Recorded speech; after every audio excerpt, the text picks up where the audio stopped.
Breaking news చూస్తున్న మనశంకర వరప్రసాద్ గారు ticket ధరల పెంపునకి తెలంగాణ సర్కార్ గ్రీన్ సిగ్నల్ ఇచ్చింది. ఈ క్రమంలో స్పెషల్ ప్రీమియర్ తో పాటు టికెట్ ధరలు పెంచుకునేందుకు అనుమతిచ్చింది. జనవరి 11న స్పెషల్ ప్రీమియర్ కి పర్మిషన్ ఇచ్చింది. ఈ షో టికెట్ ధరను 600గా నిర్ణయించింది. రాత్రి 8 గంటల నుంచి 10 గంటల మధ్య షోను ప్రదర్శించాల్సి ఉంటుంది. జనవరి 12 నుంచి 7 రోజుల పాటు సింగిల్ స్క్రీన్ లో 50, మల్టీప్లెక్స్లలో 100 టికెట్ ధర పెంచుకునే అవకాశం కల్పించింది. మనశంకర వరప్రసాద్ గారు టికెట్ ధరల పెంపునకి తెలంగాణ సర్కార్ గ్రీన్ సిగ్నల్ ఇచ్చింది. ఈ క్రమంలో స్పెషల్ ప్రీమియర్ తో పాటు టికెట్ ధరలు పెంచుకునేందుకు అనుమతిచ్చింది. జనవరి 11న స్పెషల్ ప్రీమియర్ కి పర్మిషన్ ఇచ్చింది. ఈ షో టికెట్ ధరను 600గా నిర్ణయించింది.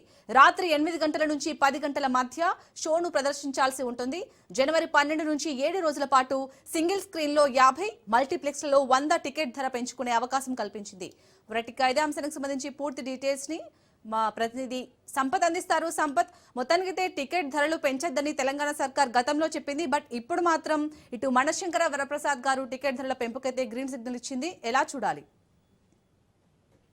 చిరంజీవి అమీర్నాథ్ కాంబోలో వస్తున్న మనశంకర వరప్రసాద్ గారి చిత్రానికి సంబంధించి టికెట్ పెంచి కూడా ప్రభుత్వం తెలంగాణ ప్రభుత్వం నిజం కూడా అనుమతి తెచ్చుకోవడానికి అనుమతి వచ్చింది. అయితే పన్నెండోదారికి మరియు ముందుగానే క్లీన్ చేసుకునే విధంగా ఆ 11వ తారీఖు కూడా క్లీన్ చేసుకునే విధంగా అనుమతి ఇచ్చింది. దీనికి సంబంధించి ఒక 600 రూపాయల వరకు కొన్ని రేట్ పెంచుకోవడం దాని ధరగా నిర్ణయించింది. అయితే ఈ టికెట్స్ కూడా ఎందుకంటే దీంతో పాటు మల్టీప్లెక్స్ లో కూడా అలాగే సింగిల్ స్క్రీన్ లో కూడా ఆ రేట్లను పెంచుకోవడానికి అనుమతి ఇచ్చింది. అలాగే టికెట్ రేట్స్ కూడా గేట్స్ తో పాటు సింగిల్ స్క్రీన్ లో అయితే 50 రూపాయలు, మల్టీప్లెక్స్ లో అయితే 100 రూపాయలు పెంచుకోవడానికి ఎదుగుబాటు కల్పించింది. అయితే ఇప్పుడు ఇక్కడ నిన్న కూడా అయితే రాజాసాబ్ సినిమాకి సంబంధించి కూడా ఆ తెలంగాణ గవర్నమెంట్ దీనికి ప్రీమియర్స్ కానీ అలాగే ఈ టికెట్ పెంచుకునే విధంగా అనుమతి రియాక్ట్ అవుతుంది. ఇప్పటికీ హైకోర్టు కూడా కేసుకు సంబంధించి అనేక వాదనలు జరిగిన తర్వాత కూడా సింగిల్ బెంచ్ కూడా కోర్టు హైకోర్టు కూడా దీన్ని ఇంతకుముందు టికెట్ పెంచుకునే కూడా ప్రభుత్వం ఎటువంటి నియమాలు కూడా జారీ చేయడం చెప్పాలి. ఎందుకంటే నియమాలు జారీ చేసే వారికి కూడా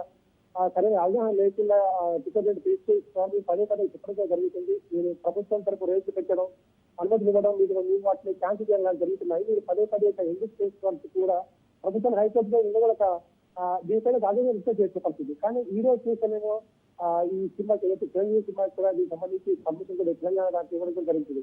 గతంలో కూడా సుమతి వెంకటరెడ్డి కూడా మాట్లాడుతూ ఇక్కడ నుంచి తెలంగాణలో డిజే సినిమాలకి ఎటువంటి ప్రీమియర్ షోలకు కానీ అలాగే టికెట్ పెంచుకోవడానికి కూడా నేను అనుమతి ఇవ్వమంటూ కూడా ఒక సందర్భంగా చెప్పడం జరిగింది. కానీ ఎందుకంటే దీనికంటే ముందు సినిమాకి కూడా పర్మిషన్, కానీ ఇప్పుడు అలాగే జైన్ సినిమాకి కూడా దీనికి సంబంధించి రేట్లు పెంచుకుంటే అనుమతి దీనికి మరి ఏ విధంగా దీన్ని గవర్నమెంట్ తీసుకుంటుందని. Right, thank you Sampath.